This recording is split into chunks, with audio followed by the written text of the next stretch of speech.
Queridos, quero saudar a todos com a paz do Senhor.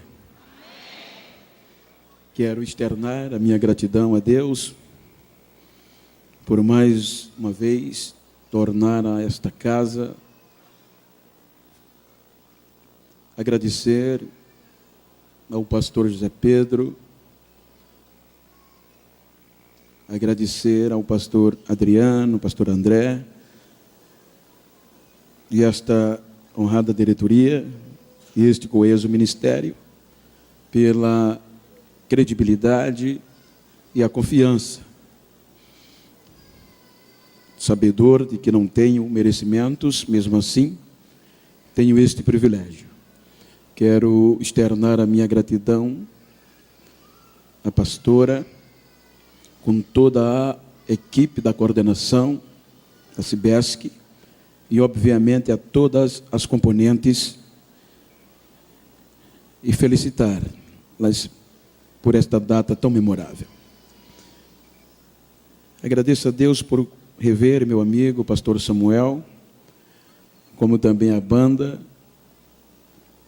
esses meninos que nós admiramos, o conhecemos, eu os conheço de alguns dias, e eu, geralmente, quando eu estou num trabalho, numa programação com Samuel, eu não me alongo, porque dá vontade de ficar ouvindo, né, irmã? Criatividade, dinamismo, isso é muito bonito, e o dom que ele tem. Portanto, eu vou ser bem objetivo, pois eu quero ouvir ainda.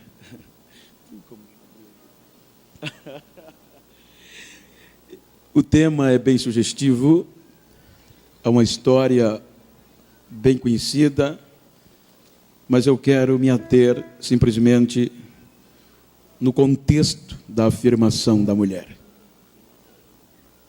E para isso eu quero ler o livro, no livro de Juízes, capítulo 16.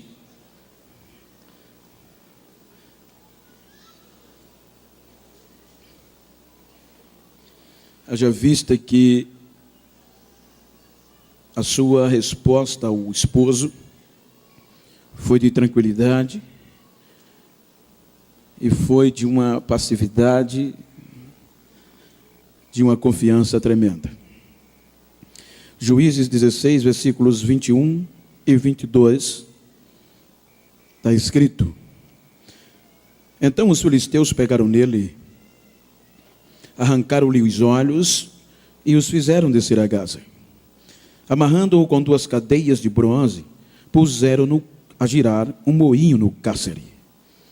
Mas o cabelo da sua cabeça começou a crescer de novo, logo depois que foi rapado.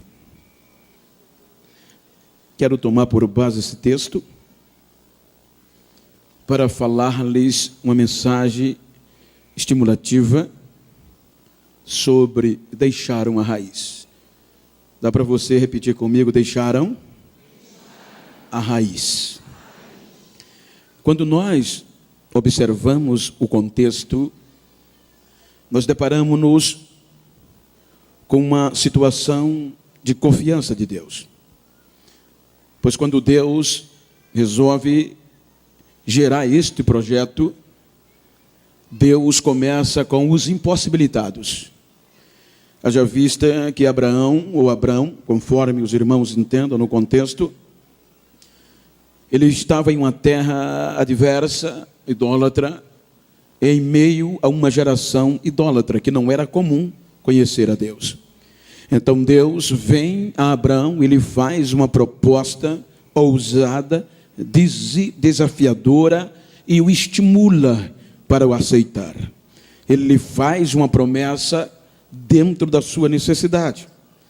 Então a Bíblia diz que depois que Abraão aceita a proposta, ele leva em uma contundência de intimidade com Deus de uma forma excepcional.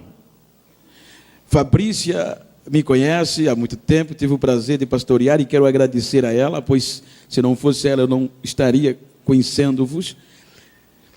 Mas bem sabemos que no contexto humano não seria necessário. Olhando na ótica humana, era impossível acreditar que Deus ia acreditar em Abraão. Mas ele gera um grau de intimidade tamanha que Deus o chama de amigo. O relacionamento de Abraão com Deus se estreitou tal que Deus tinha prazer de falar com ele. A Bíblia mostra que Abraão passa e vem uma geração posterior, chamada de Isaac. E se nós começarmos a observar o contexto inicial de Isaac, você há de convir que parece que nós estamos observando a história de Abraão. Os mesmos questionamentos, os mesmos poços, a esposa, os mesmos acontecimentos. Portanto, Isaac já não galgou uma intimidade com Deus como Abraão galgou. E quando nós passamos para a terceira geração, a Bíblia mostra Deus acreditando em um jovem que o seu nome já diz tudo: enganador, trapaceiro. O interessante é que quando nós juntamos essas três gerações, posterior, Deus fazia questão de dizer: eu sou o Deus de Abraão, de Isaac e de Jacó. Independente do decréscimo, independente da geração, foi ele que quis, foi ele que escolheu. Então esta geração começa e vai para o Egito. E elas entram no Egito com poucas pessoas. Era o projeto de Deus. Esse projeto, por cerca de 430 anos, vive na terra do Egito e termina como escravos, oprimidos. Com aproximadamente 430 anos, a Bíblia diz que Deus desce lá com um braço forte e tira o povo de lá. E quando Paulo escreve ou prega na igreja de Antioquia da Pisídia, ele diz que Deus foi bondoso para com os nossos pais, tirando-os da terra do Egito com um braço forte, suportando os seus maus costumes por cerca de 40 anos, expulsando nações para lhe dar a terra que prometeu. Então Deus tira o povo do Egito. E agora vem uma nova geração, que já não era mais Jacó, mas já era Moisés. A intimidade é restabelecida. E Moisés tinha intimidade de falar cara a cara com Deus. No paralelo tinha um Josué, que não falava com Deus, nem Deus com ele. Mas quando Moisés entrava na tenda, Josué ficava na porta. Quando Moisés saía e ia embora, Josué permanecia na porta. Quero ouvir Deus. Quando Moisés passa, aparece Josué. Aí Deus diz a ele: agora eu vou falar com ele. Então Josué entra no contexto. E Josué conduz aquele projeto e o coloca na terra que Deus prometeu. Aí a gente chega no capítulo 2 de Juízes, e a Bíblia diz que morrendo Josué, ainda ficaram os anciões. Morrendo os anciões, aí a Bíblia diz que veio uma nova geração, que não conhecia Deus, e nem estava aí para os seus milagres.